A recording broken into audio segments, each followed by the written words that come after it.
सपने में भगवान का मिलना, बहुत से संत भाव देते हैं कि कलिकाल में ठाकुर जी प्रत्यक्ष दर्शन नहीं देते हैं,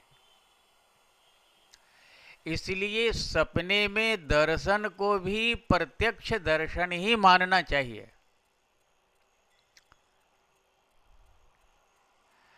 और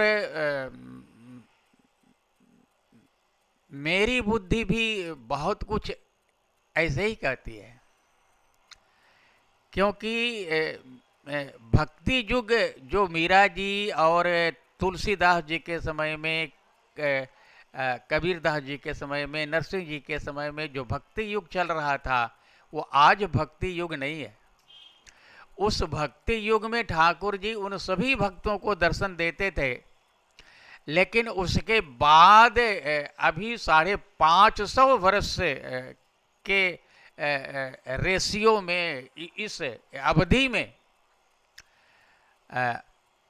ऐसी अपवाद को छोड़ करके कोई घटना नहीं घटी है कि ठाकुर जी ने उस समय जैसे भक्तों को और मूर्ति में से प्रकट होकर के दर्शन देते थे, अब ऐसी घटना नहीं घट रही है। इसका भी कारण स्पष्ट है कि कलयुग का प्रभाव बढ़ रहा है, और कलयुग का प्रभाव बढ़ने से मनुष्यों की बुद्धि भी उसी प्रकार से कलयुग के तरफ बढ़ रही है, भगवान के तरफ नहीं बढ़ रही है। भगवान के तरफ घट रही है और कलयुग के तरफ बढ़ रही है, कलयुग से प्रभावित हो रही है। इट इज इम्प्रेस्ड बाई कलयुग।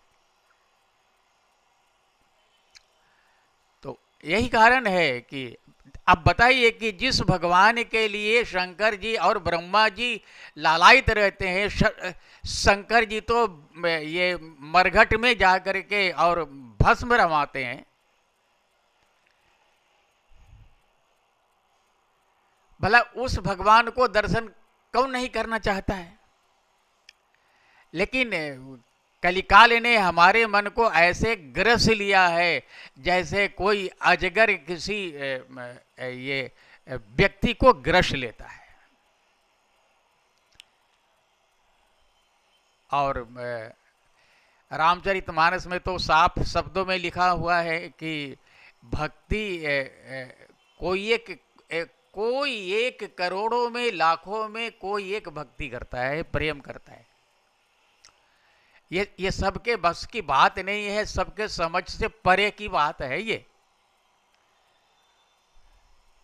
इसलिए नारायण, आप इसको पहचानिए, प्रेम को पहचानिए, भक्ति को पहचानिए, भगवान को पाने की लालसा को पहचानिए और उसको बढ़ाइए, अन्यथा आपका ये जीवन ही व्यर्थ हो जाएगा। आप फिर भगवान को दोष देंगे, फिर आप दूसरे को दोष देंगे, फिर अपने कर्मों को दोष देंगे। इससे अच्छा है कि आप ठाकुर जी से जुड़िए, लगिए, इसी में हम सबका कल्याण है, संपूर्ण मानव मात्र का कल्याण है। नारायण, धन्यवाद।